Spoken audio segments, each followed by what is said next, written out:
Assalamualaikum warahmatullahi wabarakatuh. Kembali lagi di Helfitria Channel. Kali ini saya akan membahas tentang soal SKB khususnya di tenaga pendidik. Jadi soal ini saya bagi menjadi 3 bagian karena pada pembahasan kali ini ada 50 soal. Karena durasinya nanti takut terlalu panjang, jadi saya bagi menjadi 3 bagian. Oke, dari itu jangan lupa di subscribe, di like, dan di komen, dan aktifkan lonceng notifikasi agar kalian tahu apabila saya upload video terbaru. Lanjut kita ke pembahasan.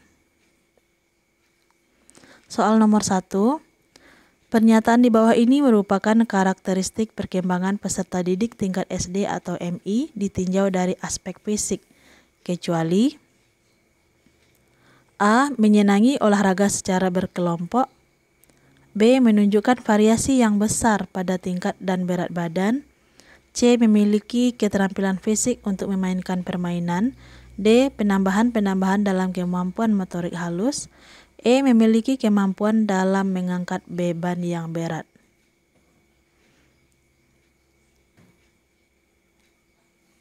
Oke, jadi teman-teman dilihat saya kasih waktu 5 detik setiap soal untuk memikirkan jawabannya. Juga kalau perlu dicatat jawabannya apakah nanti benar atau salah, atau berapa buah soal yang benar dari 15 soal ini. Baik, saya anggap sudah punya jawaban. Kita lanjut ke pembahasan. Karakteristik perkembangan peserta didik tingkat sekolah dasar atau MI ditinjau dari aspek fisik antara lain sebagai berikut. 1. Mulai kehilangan gigi bayi namun tumbuh gigi baru. 2. Memiliki dorongan badan energi secara eksplisit. 3. Mengulang kembali keterampilan-keterampilan secara tuntas. 4. Dan menyenangi olahraga secara kelompok. Jadi memiliki kemampuan dalam mengangkat beban yang berat bukan merupakan karakteristik perkembangan aspek fisik anak usia SD. Maka jawabannya adalah E. Soal nomor 2. Kreativitas merupakan salah satu karakteristik perkembangan intelektual siswa SD, yang artinya kemampuan untuk A. Menyelesaikan permasalahan seperti halnya memecahkan masalah orang dewasa. B. Memecahkan masalah-masalah dalam kehidupan sehari-hari yang sering dilakukan dan menghasilkan kepuasan kepada dirinya sendiri dan orang lain. C. Penalaran yang menggunakan logika-logika yang dapat diterima oleh semua orang dan menghasilkan penyelesaian persoalan untuk mengambil keputusan. D. Berpikir tentang sesuatu dengan suatu cara yang baru dan tidak biasa serta menghasilkan penyelesaian yang unik terhadap berbagai persoalan atau permasalahan. E. Mengembangkan ide-ide secara cerdas dalam rangka penyelesaian masalah-masalah yang dihadapi dalam kehidupan masa sekarang maupun masa yang akan datang.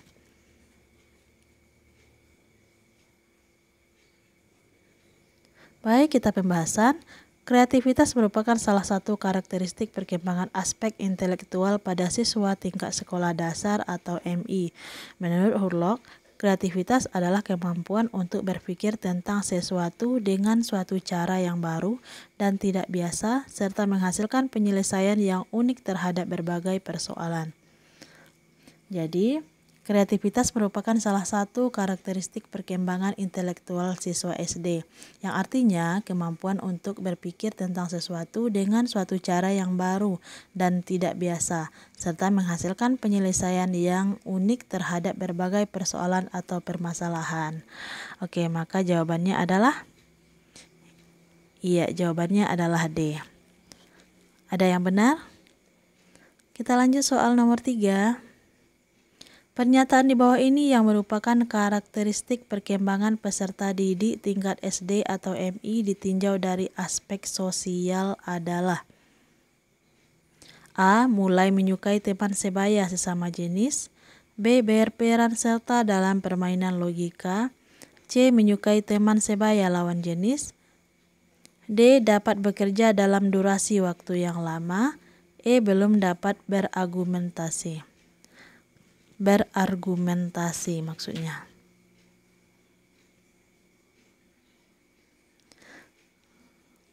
Oke. Karakteristik perkembangan peserta didik tingkat SD atau MI ditinjau dari aspek sosial antara lain sebagai berikut. 1. Mulai dapat bekerja sama dalam kelompok. 2. Memiliki keasikan sendiri. 3. Dapat beradu argumentasi. 4. Menyukai teman sebaya sesama jenis. Jadi, mulai menyukai teman sebaya sesama jenis, berperan serta dalam permainan logika, dan menyukai teman sebaya lawan jenis bukan merupakan karakteristik perkembangan peserta didik usia SD. Maka jawabannya yang benar adalah A. Oke, selamat bagi yang benar. Kita lanjut soal nomor 4. Pernyataan di bawah ini yang bukan termasuk karakteristik perkembangan peserta didik SD atau MI ditinjau dari aspek emosional. A. Memiliki rasa sensitif dan mudah tersinggung dalam intensitas yang ringan. B. Menampakkan marah apabila mengalami kesulitan di sekolah. C. Mulai muncul perasaan simpati kepada orang yang lebih dewasa. D. Memiliki rasa humor yang diekspresikan dalam lelucon praktis. E. Kesulitan memulai sesuatu tetapi jika berhasil akan bertahan sampai akhir.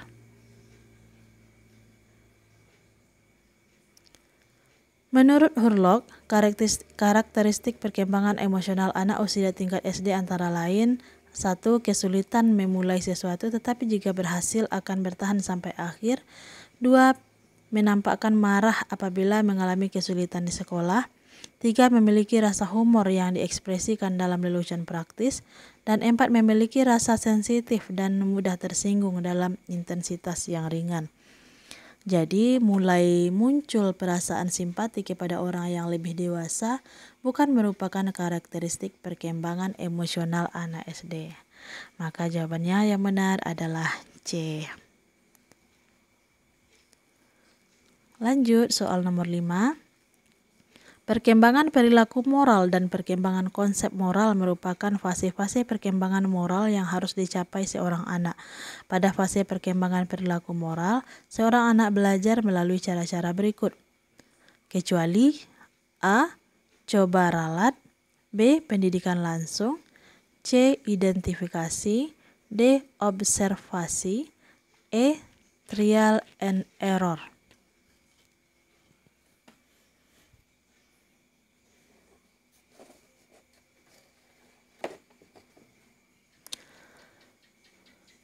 Menurut Hurlock, perkembangan moral anak terdiri atas 2 fase, yaitu fase pertama, perkembangan perilaku moral. 2. Fase kedua, perkembangan konsep moral. Metode-metode yang digunakan agar anak mengalami fase perkembangan perilaku moral terdiri atas coba ralat, trial and error, pendidikan langsung, dan identifikasi. Jadi, yang bukan termasuk cara belajar anak dalam fase perkembangan perilaku moral adalah observasi. Ya, benar, jawabannya adalah D. Soal selanjutnya. Pada anak usia sekolah dasar sering disebut usia berkelompok. Pernyataan tersebut menunjukkan karakteristik perkembangan anak dalam aspek titik-titik. A. Fisik. B. Emosional. C. Sosial. D. Moral. E. Intelektual.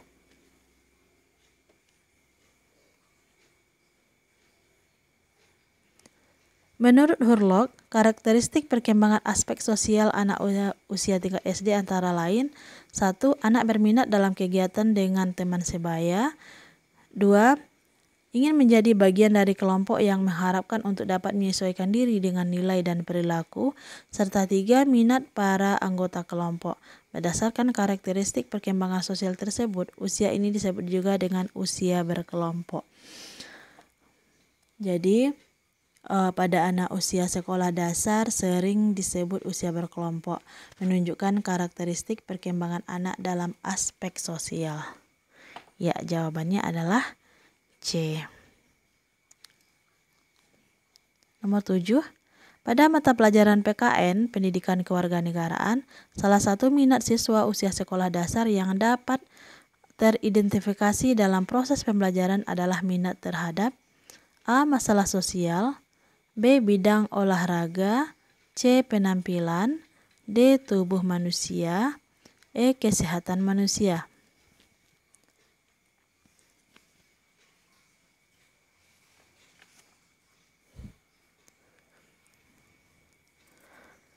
Pembahasannya menurut Hurlock lagi, minat anak usia tingkat SD antara lain terdiri atas 1. Minat terhadap tubuh, minat terhadap kesehatan tubuh, minat terhadap sekolah, minat terhadap status dan simbol, minat terhadap penampilan, dan minat terhadap masalah sosial dan sebagainya. Pembelajaran mata pembelajaran pendidikan kewarganegaraan merupakan salah satu cara guru untuk mengidentifikasi minat siswa terhadap masalah sosial. Substansi kajian dalam mata pelajaran PKN sangat berhubungan dengan minat-minat siswa terhadap masalah sosial, bukan bidang olahraga atau kesehatan atau tubuh manusia. Jadi mata pelajaran PKN atau pendidikan kewarganegaraan ini merupakan salah satu minat siswa usia tingkat SD yang dapat teridentifikasi dalam proses pembelajaran adalah minat terhadap sosial. Maka jawabannya adalah A. Lanjut nomor 8. Dalam proses pembelajaran matematika, khususnya ketika guru mengaitkan materi pelajaran dengan kebutuhan hidup sehari-hari, maka guru telah berupaya agar pembelajaran memungkinkan bagi guru untuk mengidentifikasi minat siswa terhadap A. Status, B. Kesehatan, C. Penampilan, D. Sekolah, E. Pekerjaan.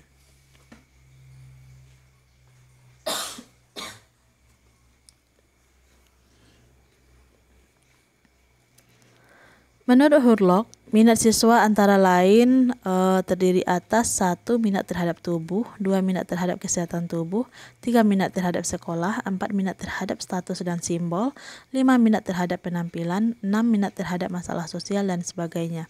Pada mata pelajaran matematika, khususnya ketika guru mengaitkan konsep atau kegunaan matematika dengan kehidupan sehari-hari, memungkinkan guru untuk mengidentifikasi minat-minat siswa terhadap pekerjaan di masa yang akan datang. Jadi melalui pembelajaran matematika, seorang guru dapat mengetahui bahwa guru bisa mengidentifikasi minat siswa terhadap pekerjaan. Maka jawabannya adalah E. Nomor 9. Pada saat pembelajaran bahasa Indonesia, ketika ada siswa yang sangat antusias memerankan tokoh dongeng atau cerita rakyat yang disukai, berarti seorang guru telah berhasil menyajikan bahan pelajaran dengan menarik. Hal ini membuktikan bahwa guru dapat mengidentifikasi minat siswa terhadap A. Penampilan, B. Pekerjaan, C. Kesehatan, D. Sekolah, E. Status.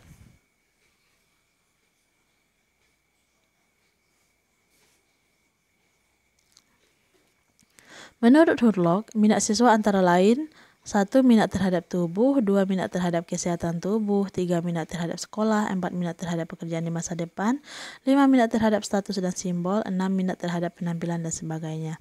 Dalam proses pembelajaran, khususnya mata pelajaran bahasa Indonesia, ketika ada siswa yang sangat antusias memerankan tokoh dongeng atau cerita rakyat yang disukai, hal ini menunjukkan bahwa guru telah menyajikan bahan pelajaran dengan menarik.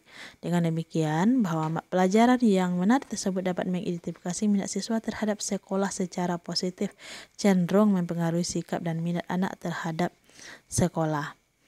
Jadi, apabila ada siswa yang sangat antusias memerankan tokoh dongeng atau cerita rakyat yang disukai, hal ini membuktikan bahwa guru dapat mengidentifikasi minat siswa terhadap sekolah. Ya, maka jawabannya adalah D.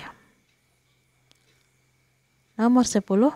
Dalam proses pembelajaran yang berkaitan dengan kompetensi dasar, mengidentifikasi kebutuhan tubuh agar tumbuh sehat dan kuat, makanan, air, pakaian, udara, lingkungan sehat, guru tampak dapat mengidentifikasi siswa yang selalu bertanya dan mampu membuat laporan tentang apa saja yang diminatinya dengan sangat baik. Berdasarkan uraian di atas, dapat diketahui bahwa guru dapat mengidentifikasi minat siswa terhadap A. Pekerjaan, B. Penampilan, C. Kesehatan, D. Seks, E. Sekolah.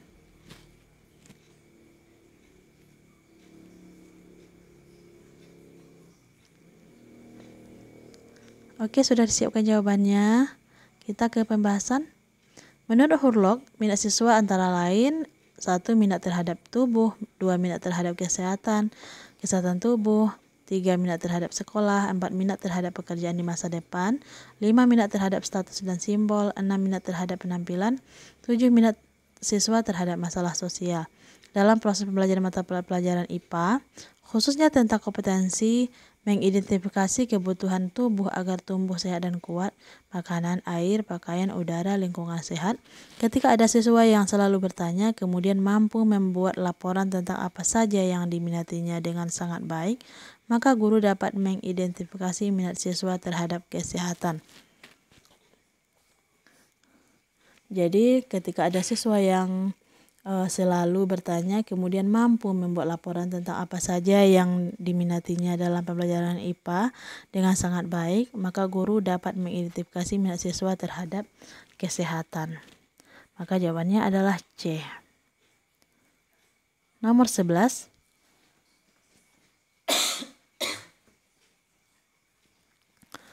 Minat siswa yang dapat teridentifikasi melalui mata pelajaran IPS adalah minat terhadap lambung status. Salah satu contoh minat siswa yang berkaitan dengan pembelajaran IPS adalah A. Nama-nama keluarga, B. Penampilan diri, C. Nama-nama teman, D. Ikatan kekerabatan, E. Jenis pekerjaan orang tua.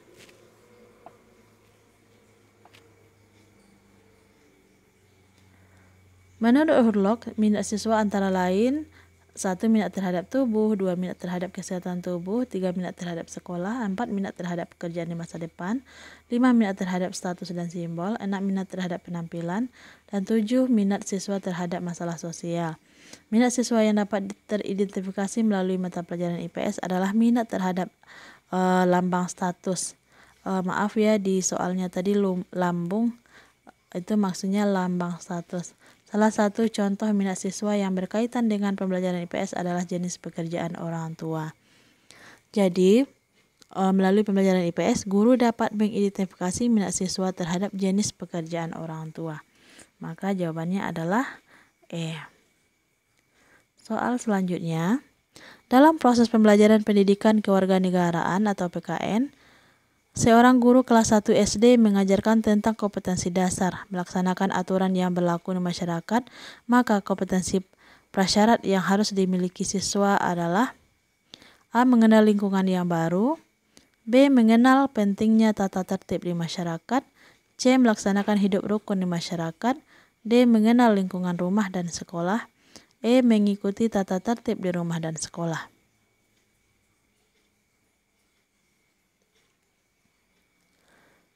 Pada proses pembelajaran, kompetensi awal merupakan penguasaan kemampuan prasyarat yang harus dimiliki siswa sebelum mempelajari materi atau topik atau kompetensi tertentu. Apabila hal tersebut tidak dilakukan, maka akan menghambat penguasaan materi atau topik atau kompetensi yang akan dipelajari dalam proses BNN pembelajaran PKN, khususnya kompetensi dasar. Melaksanakan aturan yang berlaku di masyarakat, maka kompetensi prasyarat yang harus dimiliki siswa adalah mengikuti tata tertib di rumah dan sekolah. Jadi kompetensi prasyarat yang harus dimiliki siswa dalam proses pembelajaran PKN pada kompetensi dasar melaksanakan aturan yang berlaku di masyarakat adalah mengikuti tata tertib di rumah dan di sekolah. Maka jawabannya adalah E.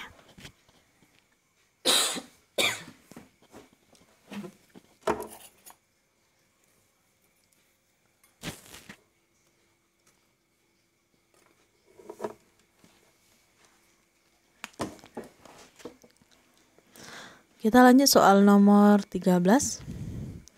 Dalam pembelajaran yang berkaitan dengan kompetensi dasar perkalian bilangan, kemampuan awal atau prasyarat yang harus dimiliki siswa adalah kemampuan A. Menggunakan kalkulator, B. Membagi, C. Menjumlah, D. Mengurang, E. Menghitung.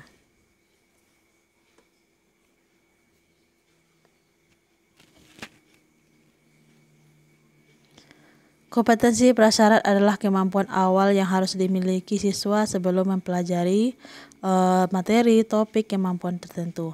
Apabila hal tersebut tidak dilakukan, maka akan menghambat penguasaan materi atau topik atau kompetensi yang akan dipelajari. Dalam proses pembelajaran matematika, khususnya kompetensi dasar perkalian bilangan, maka kompetensi prasyarat yang harus dimiliki siswa adalah kemampuan menjumlahkan bilangan. Jadi dalam proses pembelajaran matematika, kemampuan awal atau prasyarat yang harus dimiliki siswa untuk dapat memahami kompetensi dasar perkalian bilangan adalah kemampuan menjumlahkan bilangan. Maka jawabannya adalah C. Kita lanjut soal nomor 14. Pada pembelajaran yang berkaitan dengan kompetensi dasar, mendeskripsikan benda-benda di sekitar dan fungsi anggota tubuh dengan kalimat sederhana, maka kemampuan awal atau prasyarat yang harus dimiliki siswa adalah kemampuan A. Membuat karangan deskriptif, B. Melengkapi kalimat belum selesai, C. Menyusun kalimat sederhana, D. Membuat kalimat sederhana, E. Membuat karangan sederhana.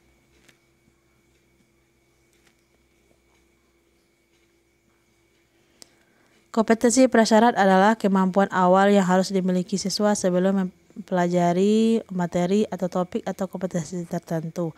Apabila hal tersebut tidak dilakukan, maka akan menghambat penguasaan materi atau topik atau kompetensi yang akan dipelajari. Dalam pembelajaran bahasa Indonesia, pada kompetensi dasar, mendeskripsikan benda-benda di sekitar dan fungsi anggota tubuh dengan kalimat sederhana, maka kemampuan awal atau prasyarat yang perlu dimiliki siswa adalah menyusun kalimat sederhana. Jadi kemampuan awal atau prasyarat yang harus dimiliki siswa agar dapat menguasai kompetensi dasar, mendeskripsikan benda-benda di sekitar dan fungsi anggota tubuh dengan kalimat sederhana adalah kemampuan menyusun kalimat sederhana. Maka jawabannya adalah C. Soal terakhir. Kemampuan awal atau prasyarat yang harus dimiliki siswa sebelum mempelajari kompetensi dasar, mendeskripsikan gejala atau peristiwa alam yang terjadi di negara tetangga adalah. Ingat kata kuncinya, jadi setiap soal itu perhatikan kata kunci. Kalau ini kata kuncinya adalah kemampuan awal sebelum mempelajari negara-negara tetangga.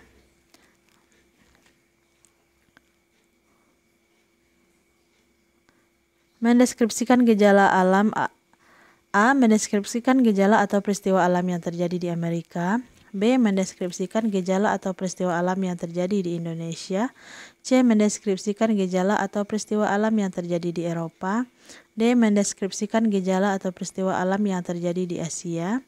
E. Mendeskripsikan gejala atau peristiwa alam yang terjadi di Afrika.